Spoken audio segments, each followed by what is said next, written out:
이것이 복음이다. 보라, 눈으로 보는 자다. 욥기서 42장 5절 말씀입니다. 내가 주께 대하여 귀로 듣기만 하였사오나 이제는 눈으로 주를 배움나이다. 아멘. 우리 성경의 그 핵심 그리고 복음에 대한 이야기를 잠시 한번 나누겠습니다. 이사야 53장 5절 말씀입니다. 주님이 찔리신 것은 우리 허물 때문이요 주님이 상하신 것은 우리의 죄악 때문이라. 주님이 징계를 받음으로 우리가 평화를 누리게 되었고 주님이 채찍에 맞음으로 우리가 나음을 얻게 되었습니다. 고린도후서 6장 2절 말씀 보라 지금이라. 은혜 받는 것도 구원받는 것도 지금이다 라고 했습니다. 예수님은 성령으로 잉태하였습니다. 6월절 어린 양 예수님이 이 땅에 오셔서 우리를 구원하기 위해서 오셨는데 침례 받으실 때 우리의 모든 죄가 넘어갔고 그리고 광야에서 마귀에게 시험을 받을 때 세 가지 시험을 다 이기셨습니다. 첫 번째 인류는 사실 실패했죠. 선악과 먹으면서 먹음직 보암직 탐스럽게 하는 걸 실패했는데 예수님은 광야에서 세 가지 시험을 이기셨습니다. 그리고 3년 반 동안 아버지를 충실히 하시다가 십자가 못 박혀 돌아가시면서 모든 사망까지도 끝내셨습니다. 우리는 그 예수님을 마음에 믿고 입으로 고백함으로써 구원받는데 그 구원받는 사람들은 이제 거듭나야 된다. 거듭난다라는 것을 다시 태어난다라는 말입니다. 다시 태어나는 것을 하늘에서 다시 태어났다라고 이야기를 하는 것입니다. 육으로 태어난 사람이 영으로 다시 태어나야 된다라는 그런 말씀이고요. 이 다시 태어났다 거듭났다는 것을 어떻게 알 수 있느냐면 내가 거듭났느냐 내가 다시 태어났느냐 내가 천국 갈 사람이냐 이거를 어떻게 알 수 있냐면 주인이 누구냐라는 것을 알면 됩니다. 주인이 내가 주인이냐 아니면 예수님이 나의 주인이시냐. 그래서 주인이 바뀌면 구원받은 것입니다. 주인이 바뀌면. 그러니까 여러분 자신이 잘 보시면 알아요. 자기 자신을요. 다른 사람이 평가할 수 없습니다. 자기가 자기를 보면 압니다. 내가 주인이 예수님인가 아니면 내가 아직도 주인인가 이거를 보면 거듭났는지 안 거듭났는지를 알 수 있습니다. 근데 교회 다니는 사람들 중에 착각하는 사람들은 많이 있는데 대부분이 아마 그런 착각 속에 사는데 주인이 바뀌지 않았는데도 구원받은 줄 안다는 것입니다. 주인이 바뀌어야 구원받은 건데요 주인이 바뀌지 않았는데 구원받았다고 생각하는 사람들이 많습니다. 그러니까 문제들이 많아지는 거예요. 교회가 다 문제가 있지 뭐라고 하는 것은 말이 안 되는 거죠. 왜냐하면 구원받으면 문제가 안 돼야지 정상이죠. 주인이 바뀌었는데 어떻게 문제가 생길 수 있겠습니까? 가정에서도 그렇고 교회에서도 그렇고 문제가 생긴다는 것은 거듭나지 않았기 때문에 그렇습니다. 거듭나야 되는데 영적으로 다시 태어나야 하늘로서 다시 태어나야 주인이 바뀌어야 거듭난 것입니다. 그렇지 않은 사람들은 아직 거듭난 것이 아니니까 교회에 부지런히 다니시고 기도도 열심히 하시고 거듭나야 되겠다는 결심을 하시고 회개하시고 그러셔야 합니다. 마라나타 주님이 오실 때 여러분 진짜 천국 갈 사람들이 되셔야죠. 주인이 안 바뀌면 천국 못 갑니다. 진짜예요. 저도 교회는 태어날 때부터 뱃속부터 계속 교회는 다녀왔으니까 왜 말씀을 모르겠어요. 예수님을 왜 몰랐겠어요. 그런데 왜 제가 회개했다고 그러겠어요. 주인 바꾸기 위해서 그랬어요. 그전에는 교회는 다녔는데 신앙생활도 오래 했는데 목사이기도 한데 근데도 주인이 안 바뀌니까 천국도 보고 지옥도 봤는데 예수님도 만났는데 환상도 보고 하나님 음성도 들었는데 그런데도 주인이 안 바뀌니까 내가 힘들더라는 거죠. 근데 주인을 바꾸고 나니까 그러니까 이제는 살 것 같고 언제 죽어도 만족하고 언제나 마라나타 주님 어서 오시옵소서 준비된 마음으로 살아가게 된다는 거죠. 그러니까 여러분 믿음으로 산다는 거 이거 참 중요합니다. 거듭난다는 거 참 중요합니다. 주인을 바꾸시기를 바랍니다. 여러분 주인 바꾸려고 교회 오셨잖아요. 그러니까 주인 바꾸셔요. 주인 안 바꾸면 여러분 교회 백날 청날 다녀도 소용없습니다. 주인 바꾸면 하루를 교회 다녀도 그 사람 천국 갈 사람입니다. 그러니까 주인을 바꾸면 물론 주인 바꾼 사람은 교회를 매일 오겠죠. 교회도 오고 기도하고 예배드리고 충성하겠죠. 주인 바꾸면 말하지 않아도 다 알아요. 이거는 말하지 않아도 충성스럽게 합니다. 예수님은 우리에게 성령으로 임마누엘 하신다 그랬습니다. 예수라는 이름이 구원자요, 회복자요, 치료자라는 이름입니다. 그래서 어떠한 주님을 만나더라도 그 주님 만나셔야 합니다. 사도행전 4장 12절 말씀이요, 다른 이름으로서는 구원받을 만한 이름을 우리에게 주신 적이 없다라고 되어 있고요. 갈라디아서 2장 20절 말씀 보니까 내 믿음 말고 예수 그리스도의 믿음으로 살아야 된다 이렇게 되어 있습니다. 내 믿음은 변함이 있다. 그러나 예수 그리스도의 믿음은 변함이 없다. 내 믿음은 우리를 구원하지 못한다. 그러나 예수 그리스도의 믿음은 우리를 구원하신다. 그래서 예수 그리스도의 믿음, 변함없는 믿음으로 사셔야 구원받습니다. 베드로전서 1장 9절 말씀입니다. 믿음의 결론이 영혼의 구원을 받는 것이다. 영혼을 강조한다 그랬죠. 우리 교회가 영혼의 구원을 굉장히 강조하고 있습니다. 누가복음 12장 20절 말씀, 내 영혼이 오늘 밤에 주님을 만나게 되면 네 가진 것이 다 누구 것이 되겠느냐라고 이야기합니다. 베드로전서 2장 25절 말씀이요, 너희가 전에는 양과 같이 길을 잃었는데 너희 영혼의 목자, 영혼의 감독자에게 돌아왔다는 말이 뭐냐면요, 교회 왔잖아, 너희들 말씀 듣고 있잖아, 그 말씀이 너희 영혼의 목자야, 너희 영혼의 감독자야, 그에게 돌아왔잖아. 그러니까 그분에게 굴복하면 구원받아. 말씀에게 너희가 복종하면 구원받아. 다시 말하면 그 말씀을 나의 주인이구나 라고 생각하면 그러면 구원받아. 근데 말씀을 다 제껴놓고 말씀도 안 듣고 말씀 들어도 다 그냥 내팽개쳐버리고 자기 생각대로 살면 그 구원 없어. 영혼의 목자라고 그랬잖아. 예수님이 영혼의 목자, 말씀으로 온단 말이에요. 베드로전서 4장 10절 말씀이요, 선한 청지기같이 서로 봉사하라 그랬습니다. 내 거 아니다, 다 내 거 아니다라고 생각해야 된다는 거예요. 내 자식, 내 돈, 내 몸, 내 시간, 내 생명, 내 부모, 내 남편, 내 아내, 내 거 아니라고 생각하고 하나님처럼 대해봐라. 내 거 아니라고 생각하고 하나님처럼 대해봐라. 그러면 선한 청지기가 된다. 베드로전서 5장 7절 말씀, 염려를 다 주께 맡겨버려라 라고 되어 있습니다. 주님께서 우리를 돌보신다 라고 되어 있고요. 베드로전서 5장 8절 말씀에 보니까요, 마귀가 우는 사자같이 삼킬 자를 찾는다 라고 되어 있습니다. 베드로전서 5장 9절 말씀에 보니까 믿음 안에서 너희가 굳게 서서 마귀를 대적해야 된다 라고 되어 있습니다. 성경에 써 있는 대로 우리가 해야죠. 마귀를 영접하면 되겠습니까? 예수님을 영접하고 마귀를 대적해야죠. 마귀를 대적하면 여러분 자신 어떻게 이제 마귀를 대적하는 거고, 어떻게 하면 회개하는 거고, 어떻게 하면 예수님을 영접하는 거냐면, 자기를 자꾸 축소시키고요, 예수님을 자꾸 속에서 증가시키면 됩니다. 그러면 그게 마귀를 대적하는 거예요. 그게 회개하는 거란 말이에요. 나를 축소시키고 예수를 증가시키는 겁니다. 그러니까 하나님 말씀을 자꾸 속에서 증가시키는 거예요. 내 말을 자꾸 축소시키고 예수의 말을 자꾸 증가시키면 됩니다. 이사야 56장 7절 말씀이요, 교회는 기도하는 집이다 라고 되어 있습니다. 교회는 기도하는 집이다. 만민을 위하여 기도하는 집이다. 요한복음 4장 23절 24절의 말씀 보니까요, 하나님은 영이신데 예배하는 자가 영과 진리로 예배한다. 하나님은 그런 사람을 찾으신다라고 되어 있습니다. 영과 진리로 예배한다. 영이라는 말씀을 진리로 해석해서 깨닫게 된 사람, 이런 사람들을 하나님이 찾으신다라고 되어 있습니다. 디모데전서 4장 5절 말씀과 기도로 너희가 거룩해진다라고 말씀했습니다. 다른 거로 거룩해지지 않죠. 말씀과 기도로 거룩해집니다. 요한복음 8장 32절 말씀입니다. 진리를 알지니 진리가 너희를 자유롭게 하리라 라고 되어 있습니다. 그러니까 진리를 자꾸 알게 되면 우리가 자유하게 되겠죠. 그 말씀 안에서 참 자유하게 됩니다. 근데 자기 생활이 너무 이렇게 쪼들려서도 얽매이게 되고요, 또 사람들이요, 그리고 또 자꾸 악한 생각들이 들어와서 거기에 또 얽매이게 되기도 하고요. 근데 진리를 자꾸 속에서 이렇게 증가시키면 그러면 자유하게 됩니다. 이 세상 사는 거 한평생 사는 거잖아요.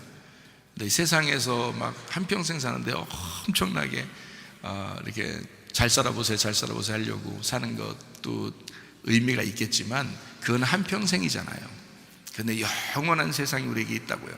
그래서 그리스도인들이 영원한 세상을 바라보면서 한평생을 살기 때문에 조심스럽게 사는 겁니다. 그러니까 그리스도인은 조심스럽게 살아가야 되는 거예요. 조심스럽게. 왜냐하면 영원한 세상이 있잖아요. 한평생도 중요하지만 영원한 세상이 있잖아, 우리한테. 그래서 조심스러운 거예요. 욥기서 42장 5절 말씀입니다. 내가 주께 대하여 귀로 듣기만 하였사오나 이제는 눈으로 주를 배움나이다 라고 되어 있습니다. 영광이라는 게 뭐냐면요, 영광이란 나를 통해서 하나님이 드러나는 것을 영광이라고 합니다. 영광이라고 하는 것은 성경을 통해서 하나님이 드러나셨다 하는 것을 영광이라 그렇게 말씀합니다. 영광이라고 하는 것은 자연을 통해서 하나님이 드러나는 것이다, 이거를 영광이라 그렇게 말합니다.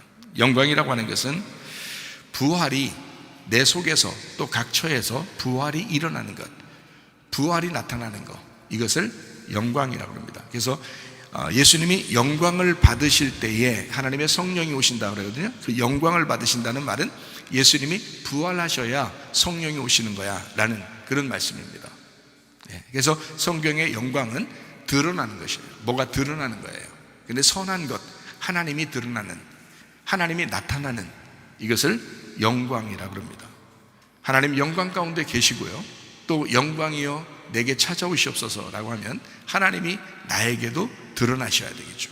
이것이 하나님의 영광이에요. 하나님의 영광 나타내고 싶죠? 그럼 하나님이 나를 통해서 영광이 나타나셔야 된다는 거죠. 하나님이 드러나시면, 나를 통해서 하나님이 나타나시면 그게 영광이다라는 것입니다. 나를 통해서 나의 것이 자꾸 나타나면 어떻게 돼요? 그건 영광이 아니에요. 영광이라고 하는 것은 하나님이 나를 통해서 나타나셔야 되는 거, 이거를 영광이라고 합니다. 뭐가 자꾸 나타나야 되겠나요? 여러분을 통해서 간증이 나타나야 되겠죠. 그죠? 하나님이 나를 사랑하셨다는 그 간증이 나타나야 돼요. 진리가 자꾸 나타나셔야 되겠고요. 하나님 말씀이 여러분 속에서 자꾸 나타나셔야 되고요. 나를 통해서 그리스도가 드러나는 것, 이것이 바로 영광입니다. 그래서 여러분은 반드시 주님을 경험하셔야 합니다. 주님을 경험해야 그 주님, 경험된 그 주님이 나타나죠. 주님을 경험해요. 가장 큰 기적이 뭘까? 가장 큰 기적이라고 하는 것은 말씀을 듣고 자기 속에 그 말씀 안에서 내가 변화되는 것입니다. 그게 가장 큰 기적입니다. 표적과 기적이 있습니다. 환상과 꿈이 있습니다. 그런 걸 통해서 구원을 받는 것은 아닙니다. 그거는 하나의 필요한 것은 되죠. 선택적으로 필요한 것은 되죠. 그러나 필수적인 것은 아니란 말이에요. 필수적으로 우리에게 중요한 것은 말씀을 통해서 내 속에서 기적이 일어나는 것이에요. 말씀을 통한 구원이 일어나야 된다는 거예요. 그게 가장 큰 기적이라는 것입니다. 말씀을 통해서 변화가 일어나고 있다면 여러분, 그것은 구원입니다. 말씀을 통해서 구원을 받으면 반드시 또 변화가 일어납니다. 그러니까 여러분 교회에 와서 앉아 있어서 자기를 자꾸 점검하는 거거든요. 말씀을 통해서 여러분 자꾸 자기를 점검하는 겁니다. 말씀을 듣고 내가 지금 변화되고 있느냐? 말씀을 통해 구원받으면 또 반드시 변화가 나게 되니까 여러분, 내가 진짜 구원받은 것이냐, 이것을 점검할 수 있는 거죠. 거듭났다라고 하는 것을 점검하는 게 어떻게 점검한다고요? 주인이 바뀌었느냐, 주인이 예수 그리스도시냐, 그러면 내가 거듭난 것을 확실히 알 수 있습니다. 그러면요, 삶이 반드시 변화합니다. 삶이 변화하지 않고 계속해서 똑같다 그러면 뭔가 문제가 있습니다. 뭔가 문제가 발생한 거예요. 속에서 문제가 발생한 거예요. 그 문제를 빨리 해결하셔야 합니다. 그러다가 주님 만나면요, 심판받습니다. 안 돼요. 그러면 안 돼요. 우리 교회 다니시는 분들은 말씀을 통해서 구원을 받을 뿐만 아니라 구원받은 사람이 반드시 삶의 변화가 일어나셔야 합니다. 그것이 기적입니다. 그것이 큰 기적이에요. 누가 여러분을 변화시킵니까? 누가 여러분을 변화시켜요? 여러분 어떤 사람인데? 다 왕 같은 사람인데. 그런데 하나님의 말씀이 여러분을 변화시킨다고요. 최사무엘 목사가 변화시키는 거 아닙니다. 말씀이 변화시키는 거예요. 말씀이 여러분을 변화시키는 거, 이게 기적이라고요. 말씀이 기적이잖아요.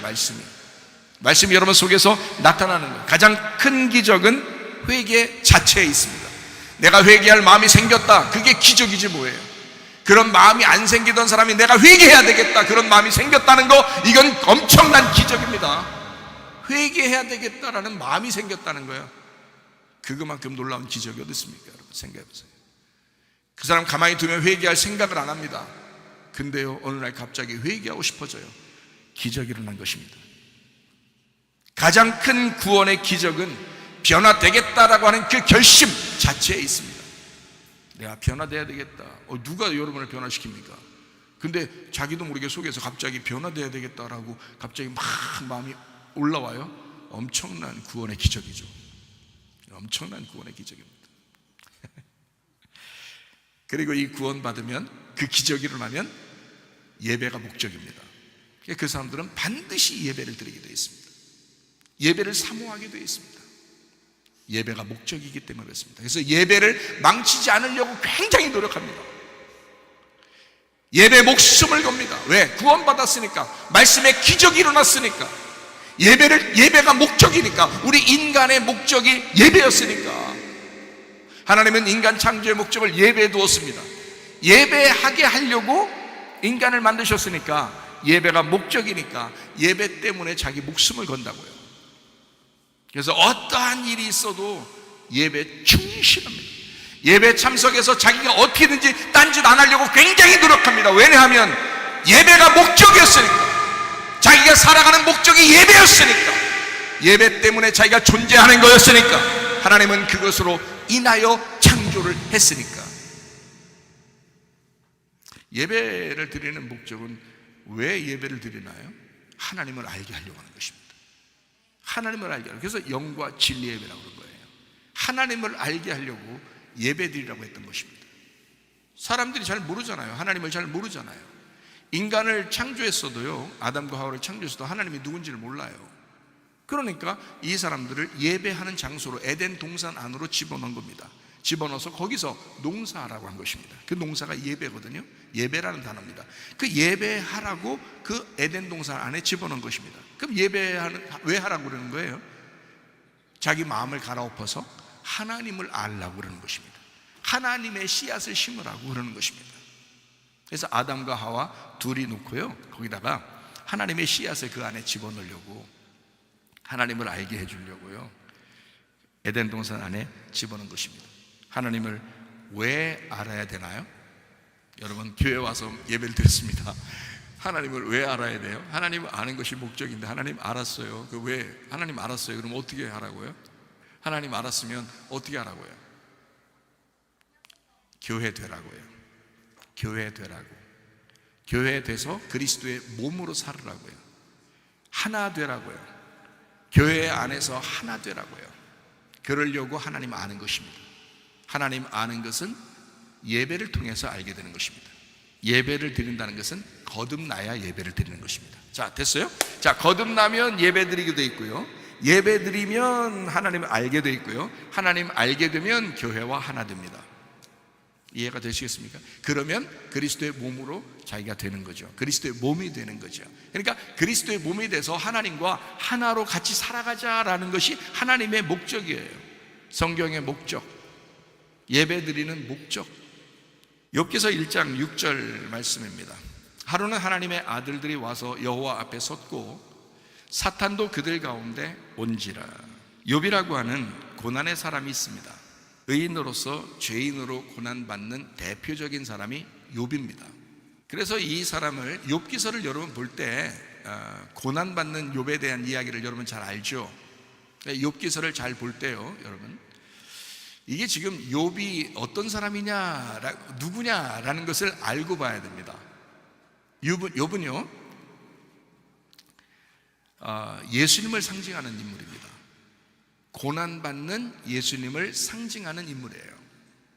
그러니까 어떤 면에서 욥이라고 하는 것은 고난받는 나를 상징하는가라고만 생각하는데, 욥은 사실 고난받는 예수님을 상징하는 겁니다. 첫 번째가요. 그리고 또 한 가지는 동시에 율법적인 기독교 종교인이, 그런 사람 많습니다. 교회 다니면서 율법적인 기독교 종교인들이 많잖아요. 율법적인 기독교 종교인이 자기가 알던 지식을 다 내려놓고 복음의 기독교인이 되기 위해서 예수님이 알던 지식으로 채우는 그런 욥이란 말이죠. 그러니까 다시 말하면 고난받는 예수이기도 하고, 욥기서는요, 또 하나는 종교인이 복음주의자가 되기 위해서 준비되는 그 내용이란 말이에요. 그러니까 하나는 예수님을 말하는 거고 하나는 나를 말하는 거죠. 근데 나를 말하는데 어떤 나를 말하는 거냐면 종교인이었던 나를 말하는 거예요. 종교인. 그러니까 욥이라고 하는 사람은 사람들이 볼 때 그냥 의인, 억울하게 아마 당한 것일 거야 라고만 생각하는 게 아니라 욥에 먼저 있었던 삶, 그러니까 욥에 먼저 있었던 삶이 어떤 내용이냐라는 걸 알아야 되겠죠. 이 삶은 완전한 삶이 아니었다라는 것을 이해해야 된다는 거죠. 다시 말하면 교회 나오는데 종교인처럼 살았다는 거예요. 율법적으로 살았다는 겁니다. 예배도 잘 드렸습니다. 이 사람이 하나도 예배를 놓치지 않았습니다. 근데 욥이었어요. 그 욥은 그렇게 종교인처럼 살았던 사람, 이거를 얘기하는 거거든요. 그러니까 의인이었는데 죄인으로 고난받는, 이제 예수님으로 상징하기도 하고, 또 하나는 기독교인들 중에서 종교인인 그 사람 되게 많은데요, 그런 사람들이 뭐 교회마다 엄청 많죠. 그런 사람들이 욥기서를 읽으셔야 되는데요. 그러다가 진짜 이제 고난이 오면은 아, 나 욥처럼 됐는가 봐, 또 이렇게 생각할 수도 있는데, 그렇게 종교인이 진짜 기독교인이 되게 하기 위한 하나님이 계획하신 그 내용이다. 이것을 우리가 보면 이해합니다. 미움과 회개가 동시에 나타나는 것이 욥의 일대기입니다. 욥은요, 그리스도를 의미하면서 우리 모든 그리스도인을 의미합니다. 욥기서의 목적은요, 아주 복잡한 것 같지만 사실 가만히 생각해보면 단순합니다. 욥기서는요, 다루심과 교정입니다. 욥기서가 헐어버리고 리모델링한다, 이런 말 있죠. 리모델링 할 때는 다 헐어버리고 다시 리모델링 하잖아요. 그러니까 헐어버리고 리모델링 하는 거. 옷을, 좋은 옷을 입히려면 잘못된 옷을, 그 옛날 그 누더기 같은 옷을 벗어버리고 새 옷을 입히는 거예요. 그러니까 벗고 다시 입힌다, 이제 이런 내용입니다. 다시 말하면은 나를 감소시키고, 그러니까 나를 완전히 짓밟아서 없애버리고 또 다시 증가하게 만드는, 그러니까 새로운 것으로 나를 증가 확대시키는 그 내용이 바로 욥기서입니다. 쉽게 얘기해서 요즘 말로 말하면, 건축으로 말하면 재건축입니다. 재건축하면 부셔버리죠. 일단 부셔버리고 그리고 다시 세우잖아요. 리빌트 한단 말입니다. 그러니까 부셔버리고 다시 세운다, 이렇게 되는 겁니다. 그래서 어려움과 고통이 여러분 가운데 있는 것입니다. 하나님이 여러분의 무엇인가를 부셔버리길 원하시기 때문에요. 여러분을 부셔버리고 다시 세우려고 하는 하나님의 계획이 있단 말이에요. 오늘 말씀을 잘 들으면 그 욥기서의 내용을 우리가 이해하면서 아, 이런 것 때문에 고통도 있고 고난도 있구나라는 것을 깨닫게 됩니다. 선악과로 판단하시고 생명으로 은혜를 베풀어서 재분배하시고 재공급하시겠다고 하는 주님의 굳은 의지가 있는 것, 이게 바로 욥기서입니다. 부셔뜨려야 되겠다라고 하는데 자꾸 안 부셔져요. 그러면 이제 끝까지 부셔뜨릴 수가 있습니다, 하나님이. 왜냐하면 시작을 했으니까. 건축을 해야 되려면 한번 시작한 이 리모델링, 재건축은요 반드시 이루거든요. 부셔놓고 그냥 두질 않아요. 반드시 재건축해야 되기 때문에 끝까지 깨끗하게 부셔버립니다. 그래야 재건축이 되니까 그렇습니다. 욥기서는 처음부터 하나님과 사탄이 동시에 나타납니다. 그게 욥기서 1장이에요. 욥기서 1장에는 하나님만 나타나시는 게 아니에요. 사탄도 동시에 나타납니다. 그리고 하나님하고 심지어 사탄이 대화합니다. 친구처럼 얘기를 합니다. 하나님하고 사탄이 둘이 얘기를 해요. 그 정도로 친하다는 얘기예요. 그 정도로 친하다. 참 희한하죠. 희한한 책이 이게 욥기서예요. 욥기서 1장에 처음부터 하나님과 사탄이 동시에 등장합니다. 욥이 고난받을 때 이제 욥기서를 가만히 보면 세 친구도 함께 등장을 합니다. 세 친구가요. 욥의 가까운 친구였지만 율법으로 정죄하는 모습을 보여주는 친구들입니다. 우리가 율법이 필요한 이유입니다. 반드시 부셔버리고 재건축하려면 율법이 필요하기 때문에 그렇습니다. 어떤 때는 여러분 말씀이 복음적인 말씀인 것처럼, 은혜의 말씀처럼 들리겠지만 어떨 때는 율법의 말씀처럼 들리죠. 그 율법의 말씀처럼 들리는 그것이 바로 부셔버리는 햄머와 같은 것입니다. 망치와 같은 거죠. 방망이와 같은 말씀입니다. 그러니까 그런 역할을 누가 한 거냐면 욥의 세 친구가 한 거예요. 욥 하나를 새로 만들기 위해서 욥의 세 친구가 등장한 것입니다. 잘 여러분이 이해하셔야 돼요. 그러니까 그 사람들을 막 나쁜 놈 이렇게 말할 수가 없다는 겁니다. 때로는 막 하나님 말씀처럼 막 얘기합니다. 그러면서도 결코 이렇게 칭찬받지 못한 그런 세 친구, 결론 부분에 가서는요, 그런 모습들, 그러니까 율법으로 정죄하는 친구들, 세 친구가 나옵니다. 우리에게 상처를 입히는 쪽은요, 언제나 가까운 사람들입니다. 가까운 사람들이 상처를 입혀요. 멀리 있는 사람은 우리를 상처 입힐 이유가 없죠. 가까이 있으니까 상처를 입혀요. 대부분 교회 다니는 사람들을 상처 입히는 사람들은 어디 다니는 사람인가요? 교회 다니는 사람들입니다. 교회 다니는 사람들이 교회 다니는 사람을 상처 입힙니다. 그래서 서로 상처를 입는다 그래요. 상처받았어, 뭐 이런 말 많이 하죠. 웃기는 소리 하지 마. 예수님이 다 시험을 이기셨어, 이렇게 나와야 되거든요. 근데 그게 잘 안 돼요. 상처 입으면요, 자기만 보이거든요. 그 상처 입은 그 자기만 보여요. 그래서 막 원망스럽고 막 불평불만하고 짜증나고 막 괴롭고 그러거든요. 세상에 믿을 사람 하나도 없습니다. 주 예수를 믿는 것이 구원입니다. 사도행전 16장 31절 말씀입니다. 이르되 주 예수를 믿어라. 그리하면 너와 네 집이 구원을 받으리라. 사람 믿을 만한 사람 하나도 없습니다. 그리고 욥에게 마지막으로 다가왔던 엘리후라는 사람이 있습니다. 욥기서 전체를 제가 설명을 해드리는 겁니다. 욥기서의 마지막 편쯤에 와서는 그 세 친구 말고 엘리후라는 사람이 나옵니다. 이 엘리후라는 사람이 나오는데 그 사람은 욥기서 32장부터 37장까지의 내용인데요, 굉장히 많은 부분을 차지합니다. 욥기서에서 엘리후가 굉장히 많이 이야기를 해요. 다시 말하면 이 엘리후라는 사람은 어떤 사람이면 욥의 내면을 나타내주는, 욥의 내면을 보여주는 사람이에요. 그게 엘리후라는 사람입니다. 다시 말하면 하나님의 대변자, 하나님의 성령을 의미하기도 합니다. 이게 엘리후예요. 왜 그걸 우리가 알 수 있냐면요, 엘리후라는 사람이 마지막에 대해서는 하나님이 엘리후는 혼내지 않습니다. 엘리후가 말한 것이 하나도 잘못된 것이 없다고 인정하는 정도예요. 그러니까 엘리후에 대해서는 하나님은 그냥 두시고요, 앞에서 나왔던 세 친구만 혼냅니다, 하나님이. 그러니까 엘리후가 혼나지 않았다는 얘기는 엘리후의 말이 하나님의 말과 동일했다는 얘기죠. 이해가 되십니까? 엘리후가 등장해야 죄를 정확하게 깨닫게 되기 때문에 그렇습니다. 죄를 깨닫고 회개할 때 하나님이 찾아오시게 되거든요. 그래서 죄를 정확하게 알고 회개해야 되니까 정확하게 마지막으로 찝어주는 것이 누구냐면 엘리후예요. 그래서 엘리후는 혼나지 않았습니다.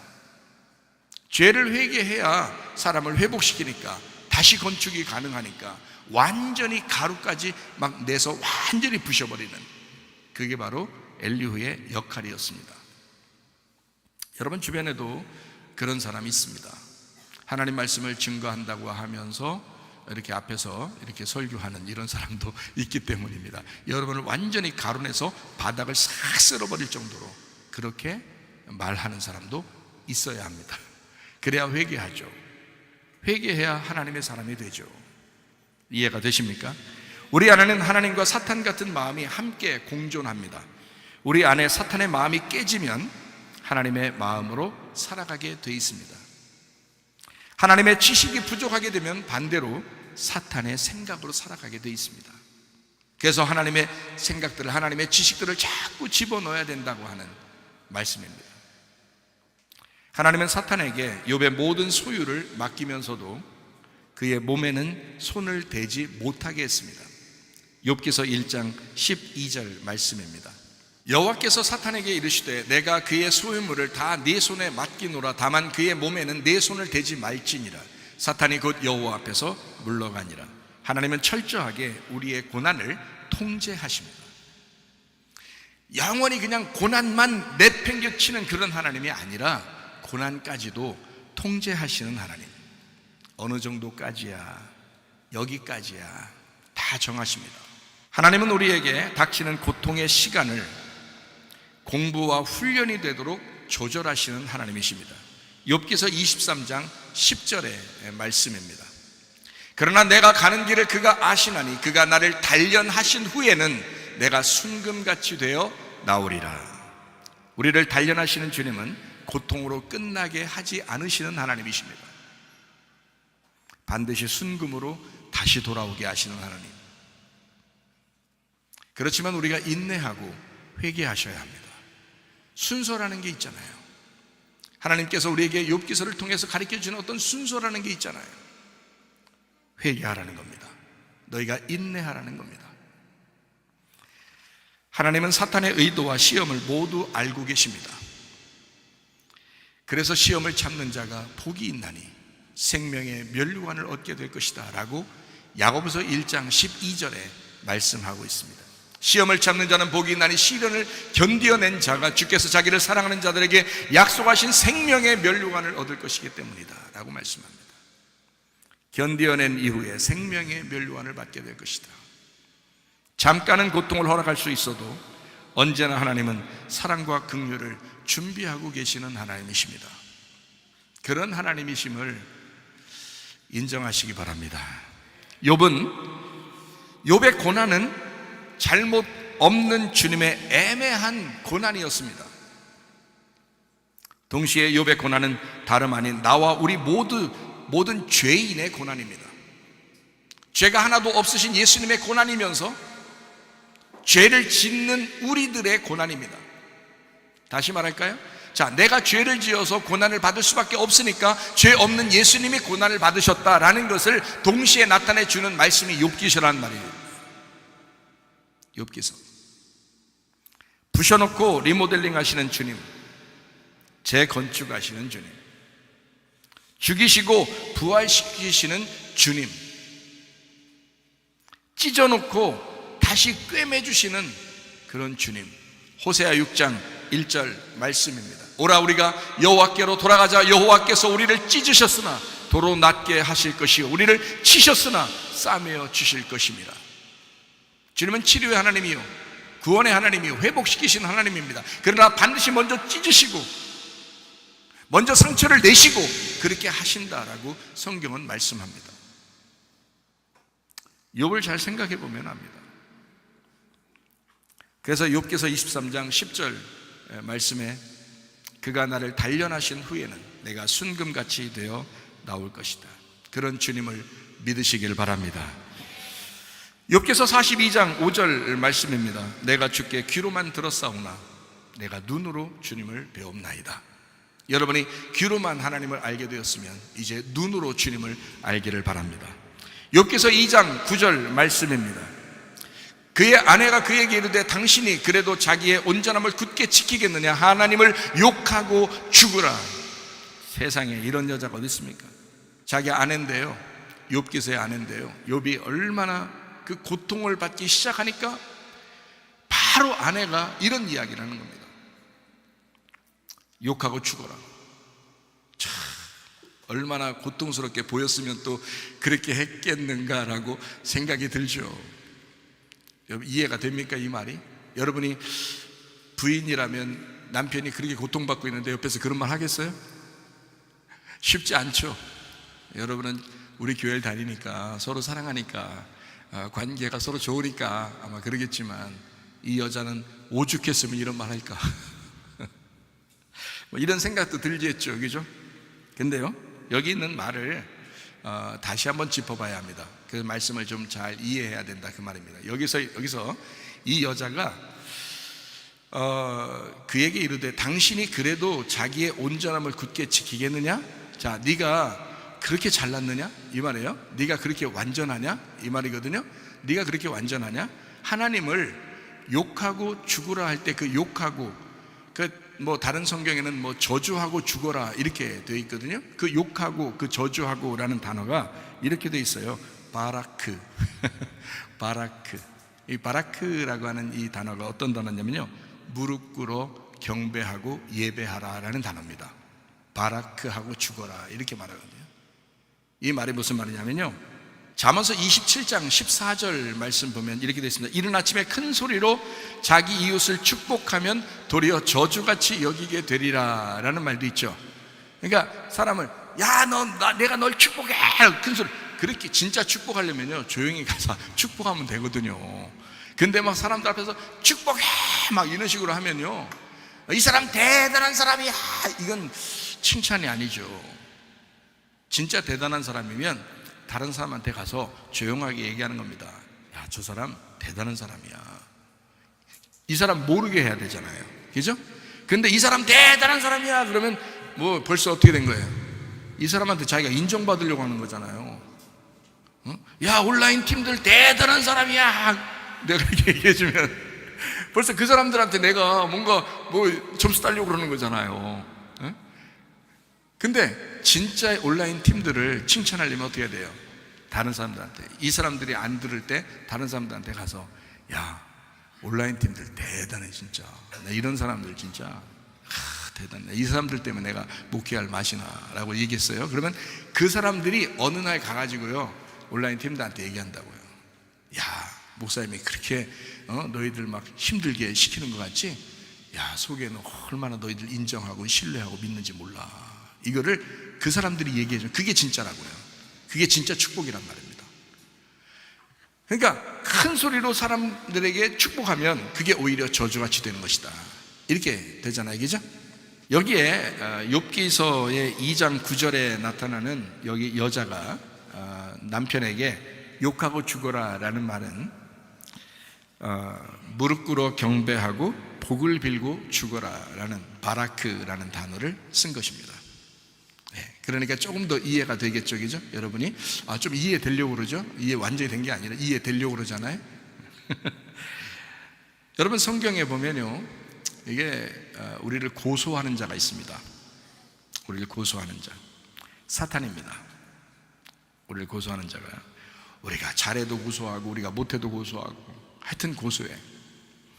참기름인가? 하여튼 고소하는 자가 사탄이에요. 하나님의 대적자 사탄은 늘 삼킬 자를 찾고 돌아다닙니다. 그러니까 여자가 지금 이렇게 막 뭐 예배하고 경배하고 죽어 막 이렇게 얘기했다면 그게 바로 뭐예요? 정말 욥을 위해 주는 거예요? 아니죠. 축복하는 것이, 큰 소리로 축복하면 오히려 저주같이 여겨지잖아요. 마찬가지로 여자가 한 것은 사실 좋은 의미는 아닌 것 같아요, 그죠? 좋은 의미는 아니에요. 지금 이런 상황에 지금 뭐 빈정되는 것도 아니고 지금 뭐라고 하는 거예요? 빈정되는 거 뭐 조롱하는 거예요. 조롱하는 식이죠. 야, 예배하고 죽어라. 너 원래 그런 놈이잖아. 응? 하나님 앞에 무릎 꿇고 경배하고 죽어, 이런 말이잖아요. 가만히 생각해 보면 여자가, 그죠? 조롱할 만도 하죠. 욥이 어떻게 살았다는 거 알 수 있겠죠. 부인 많이 신경 쓰는 사람이 아니라 하나님 너무 많이 신경 쓰고 살아가는 사람, 욥이라는 사람이었거든요.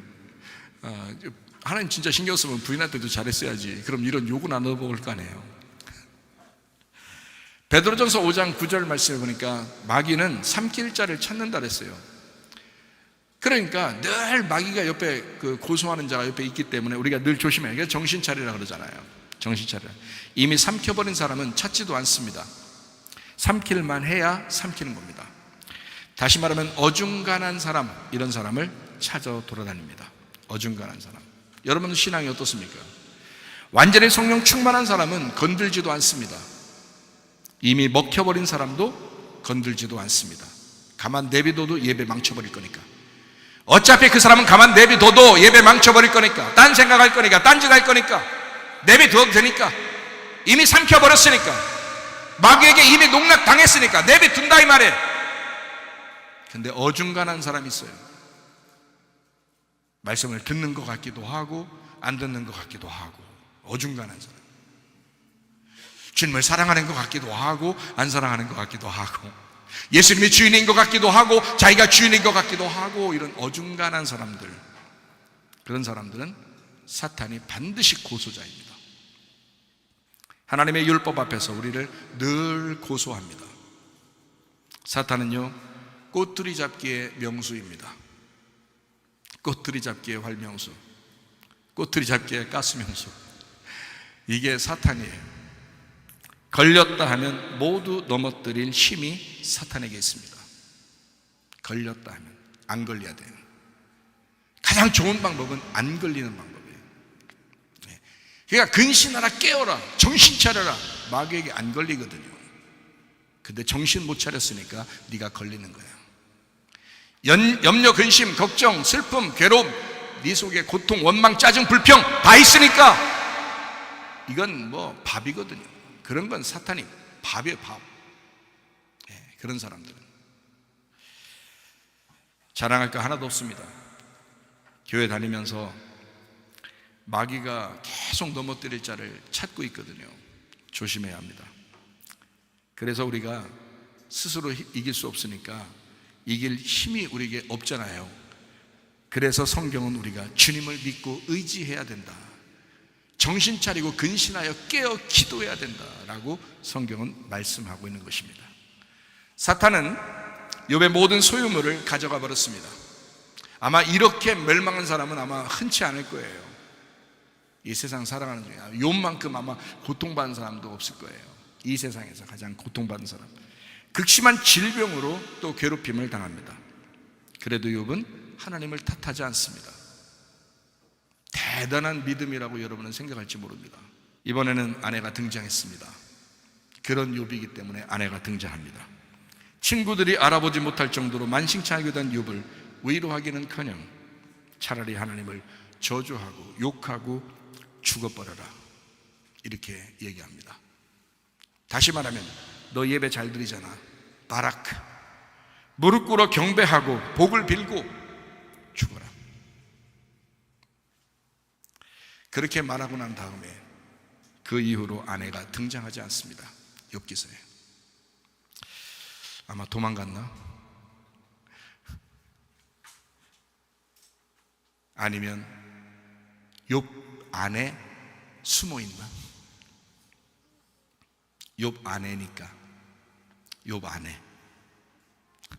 안에 숨어 있나? 여전히 욥 안에 숨어 있나? 스스로 해결이 안 됩니다. 생명책이 와야, 생명나무가 와야 해결됩니다. 선악과의 문제는요, 스스로 해결이 안 됩니다. 생명나무가 와야 해결됩니다. 욥은 하나님의 주권을 인정하며 믿음을 지켰다. 욥기서 2장 10절 말씀입니다. 그가 이르되 그대의 말이 한 어리석은 여자의 말 같도다. 우리가 하나님께 복을 받았은즉 화도 받지 아니하겠느냐 하고 이 모든 일에 욥이 입술로 범죄하지 아니하니라. 욥은 하나님의 주권을 인정하며 믿음을 지켰습니다. 이제 사탄이 욥기에 등장하지 않고 욥의 세 친구가 욥을 위로하러 방문하기 시작합니다. 욥기서 2장 11절입니다. 그때 욥의 친구 세 사람이 이 모든 재앙이 그에게 내렸다 함을 듣고 각각 자기 지역에서부터 이르렀으니 곧 대만 사람 엘리바스, 수아 사람 빌닷, 나아마 사람 소발, 그들이 욥을 의문하고 위로하려 하여 서로 약속하고 오더니라고 되어 있습니다. 욥의 처지와 몰골을 보고 차마 아무 말도 하지 못합니다. 욥기서 2장 13절의 말씀입니다. 밤낮 7일 동안, 여러분 같으면 그렇게 할 수 있겠어요? 밤낮 7일 동안 그와 함께 땅에 앉았으나 욥의 고통이 심함을 보므로 그에게 한마디도 말하는 자가 없었다. 이거 진짜 친구입니다. 진짜 친구. 친구들이 욥에게 보인 최고의 위로입니다. 고통받는 사람에게 옆에서 뭔가 얘기하는 것은 그게 고통의 위로가 되는 것이 아닙니다. 때로는 가만히 있는 겁니다. 근데 하루 동안 가만히 있는 게 아니에요. 7일 동안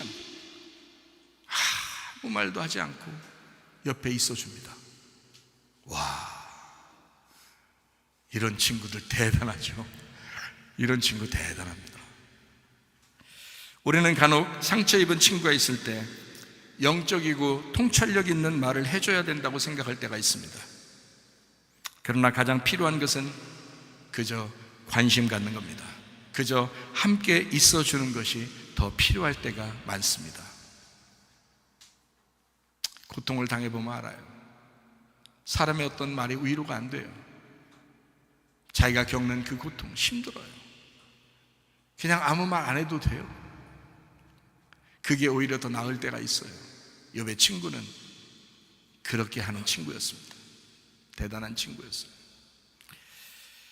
그러니까 하나님의 말씀을 율법적으로도 정죄할 수 있는 사람들이죠. 그러니까 이 사람들이 순전히 나쁜 사람들이 아닙니다. 욥의 아내 이야기를 한 번 더 하겠습니다. 이 장면에서 한 번 등장하는 아내의 말이 참 기이합니다. 차라리 하나님을 저주하고 죽어라. 하나님을 욕하고 죽어라. 여러분은 이제 드디어 알았습니다. 욥기서 2장 9절에 있는 이 아내의 말, 이것이 바라크였다. 무릎 꿇고 경배하고 복을 빌고 죽어라. 우리나라 말로는 참 이상한 말이지만 그런데 히브리 말로는 이해가 되는 말입니다. 이 말을 다시 해석해드리면 여기 나와 있는 말은 창세기 3장과 함께 보아야 하는 말입니다. 창세기 3장 6절의 말씀입니다. 여자가 그 나무를 본즉 먹음직도 하고 보암직도 하고 지혜롭게 할 만큼 탐스럽기도 한 나무인지라 여자가 그 열매를 따먹고 자기와 함께 있는 남편에게도 주매 그도 먹은지라. 선악과를 먹여버린 인류 최초의 여인과 흡사합니다. 아담 가만히 있는데요, 여자가 혼자 먹고 그 선악과를 먹여버렸잖아요. 자, 욥도 가만히 있는데 욥의 아내가 저주하고 죽으라는 거예요, 욥한테. 근데 그 저주하고 죽으라는 말이 나쁜 말이 아니에요. 예배 드리고 죽으라는 거야. 야, 너 복 받고 죽으라는 거야. 복을 빌고 죽으라는 거야. 축복받고 죽으라는 거야. 너 무릎 꿇고 기도하다가 죽으라는 거야. 이런 얘기예요. 그러니까 욥이 평상시에 어떤 사람이었던가를 알 수 있죠. 근데 그 여자는 선악과를 먹어버린 여자의 모습과 똑같은 모습을 하고 있다는 거죠. 자, 이해가 되시죠? 저주하고 죽어라, 그 말은 무릎 꿇고 경배하고 복을 빌고 죽어라, 선악과 먹고 죽어라, 같은 말이에요. 겉으로 무릎을 꿇고 경배하고 복을 빌지만 속으로는 저주하는 모습으로 죽어라? 아니면 반대로 겉으로는 저주하고 속으로는 무릎을 꿇고 경배하고 복을 빌고 죽어라? 어찌되었든 욥의 아내는 성경의 여인을 대표합니다. 여인은 남편에게 언약의 말씀이라는 사실을 여러분이 인식하고 성경을 보아야 합니다. 여러분의 아내는 남편에게 언약의 말씀입니다. 그래서 남편이 여자에게 함부로 대하지 말아야 될 이유입니다. 하와가 선악과를 먹은 것은 아담이 선악과를 먹은 것과 똑같은 것입니다.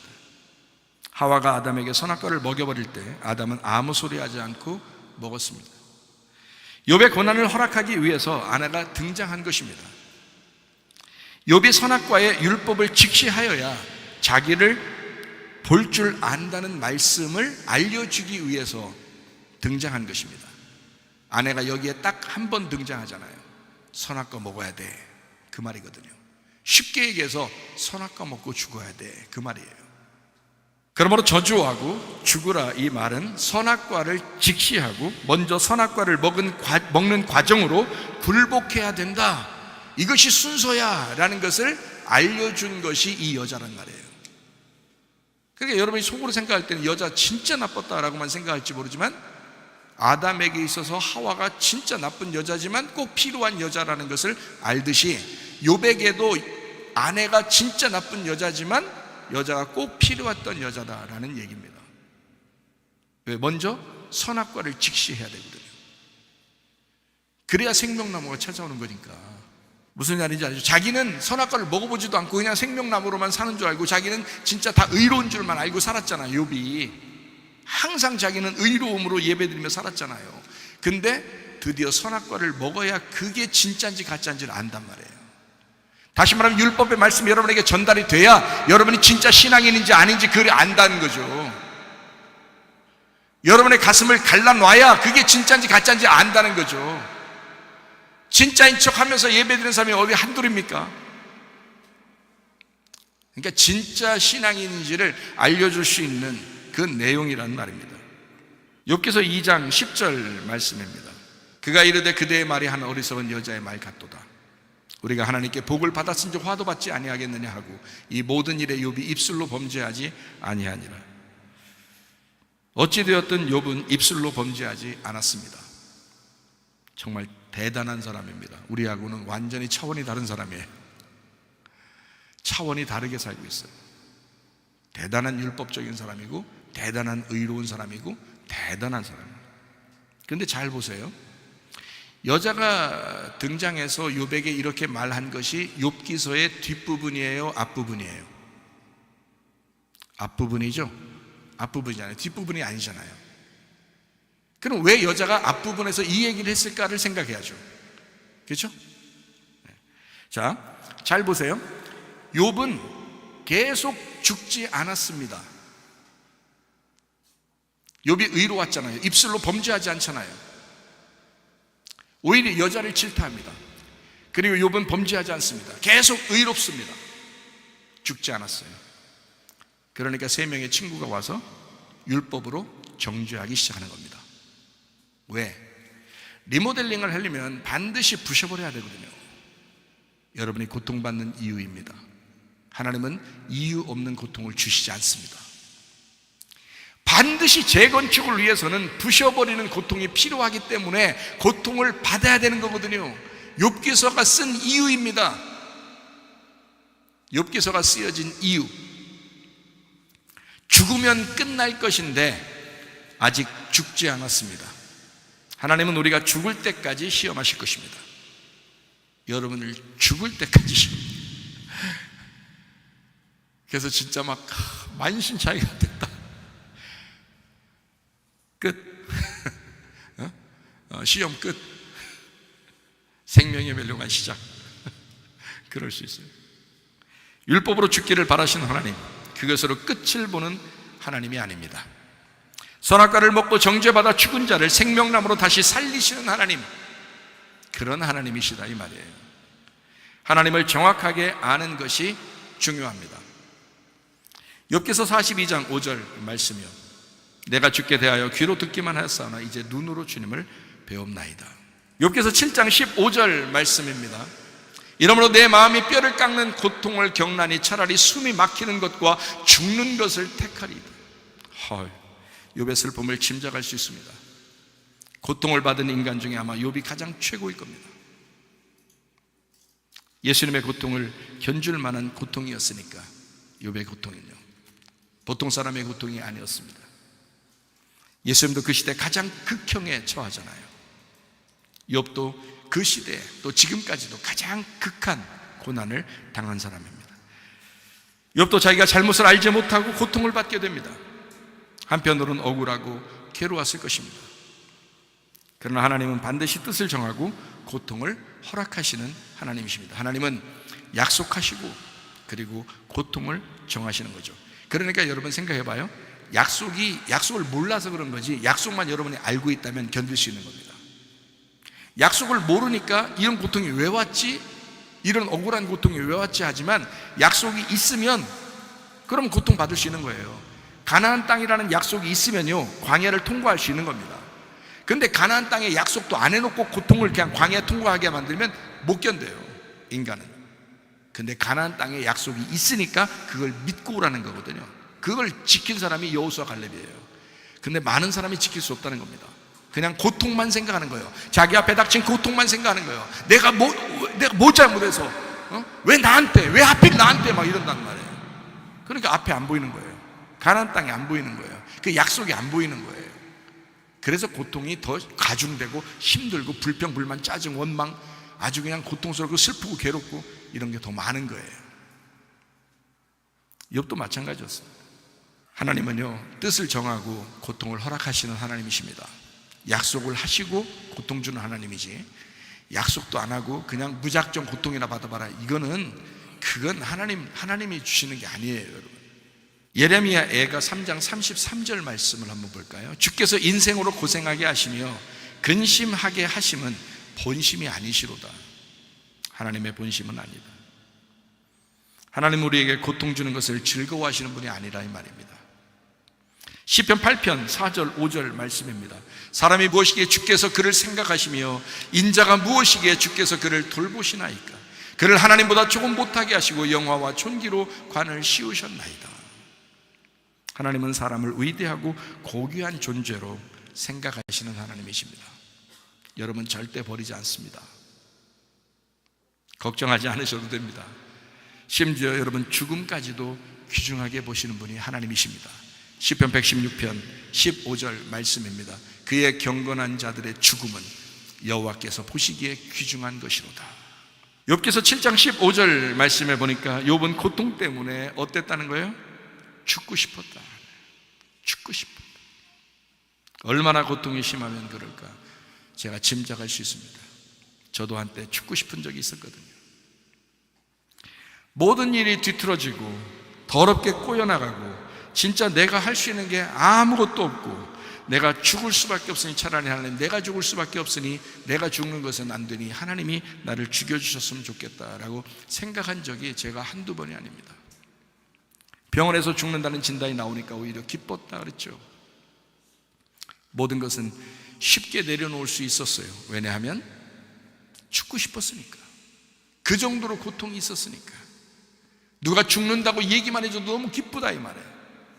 차라리 이렇게 되었으면 그런 생각을 할 정도였다. 여러분 모르죠. 그 당한 사람만 안다니까요. 아파도 그 아픈 사람만 알아요. 그 고통을요. 가정에 문제가 생기잖아요. 그 사람만 알아요. 다른 사람 아무도 몰라줍니다. 사람 믿을 거 못 됩니다. 예수님 믿고 나아가는 겁니다. 결국 하나님이 살려주셔서 지금 살고 있지만 욥의 고통을 조금 알 것 같다 이 말입니다. 하나님은 반드시 우리를 고난의 학교에 집어넣습니다. 이스라엘 백성들이 이집트를 나와서 곧바로 가나안에 들어가게 하지 않으셨다. 똑같은 말씀입니다. 사도행전 7장 38절 말씀입니다. 시내산에서 말하던 그 천사와 우리 조상들과 함께 광야 교회에 있었고, 하나님은 이 땅의 교회에 우리를 소속하게 만드십니다. 광야 교회에 여러분을 집어넣습니다. 교회 나오니까 모든 일이 다 잘 풀리던가요? 아니에요. 그렇지 않을 때도 있다 그 말입니다. 그리고 그 안에서 말씀으로 양육받으며 성장하기를 바라시는 분이 우리 하나님이시다. 우리 그리스도인은 모두 광야 학교에 입학했습니다. 그게 교회에 들어온 것입니다. 누가복음 21장 19절 말씀이요, 고통스럽겠지만 견디고 인내해서 우리의 영혼을 구원받게 되는 것, 이것이 하나님의 바라는 것입니다. 영혼의 구원을 위해서 살아가는 여러분 되시기를 바랍니다. 디모데전서 4장 5절 말씀입니다. 하나님의 말씀과 기도로 거룩해지는 것이다. 말씀과 기도로 주님과 교통하는 사람, 이런 교통하는 것, 하나님은 우리에게 고통을 주시는 이유, 하나님과 교통하자는 거예요. 하나님과 만나자는 거예요. 하나님하고 살자는 거예요. 고통스러워 쓰러질 것 같아도 우리 주님이 반드시 일으켜 주실 것입니다. 하나님 아버지를 신뢰하길 바랍니다. 하나님 아버지를 인정하기 바랍니다. 하나님 아버지를 의지하기를 바랍니다. 욥기서 42장 5절 말씀, 내가 주께 대하여 귀로 듣기만 하였사오나 이제는 눈으로 주님을 배움나이다. 디모데전서 4장 5절 말씀과 기도로 거룩해진다. 예수가 주인 됐다 그 말입니다. 거룩한 하나님의 백성이 찬양 예배를 드리다가 주님 만나는 것입니다. 하나님은 농부십니다. 중간에 포도가 못 견디고 떨어지면 광야에 멸망하는 백성이 될 것입니다. 하나님은 대장장이십니다. 중간에 뜨겁다고 못 견디고 튀어나가 버리면 광야에 멸망하는 백성이 될 것입니다. 하나님은 토기장이십니다. 중간에 어지럽다고 못 견디고 도망가 버리면 광야에 멸망하는 백성이 될 것입니다. 누가복음 21장 19절 말씀, 끝까지 견디는 자가 영혼의 구원을 받게 될 것입니다. 애굽으로 돌아가거나 광야에서 멸망받으면 안 됩니다. 하나님은 광야 교회에서, 지금 우리 교회에서 우리 한 사람 한 사람을 하나님의 온전한 예배자로 만드시기를 원하시기 때문입니다. 율법의 욥에서 은혜의 예배자 욥으로 만드시기를 원하시는 하나님, 주님의 말씀 따라 온전한 예배자로 살아가게 만들기를 원하시는 하나님, 욥기서 42장 5절 말씀, 내가 듣기만 하였사오나 내가 주님을 눈으로 보나이다. 결론은 반드시 선하게 인도하시는 하나님이신 것을 알려주기 위한 말씀입니다. 우리의 소망은 예수님밖에 없습니다.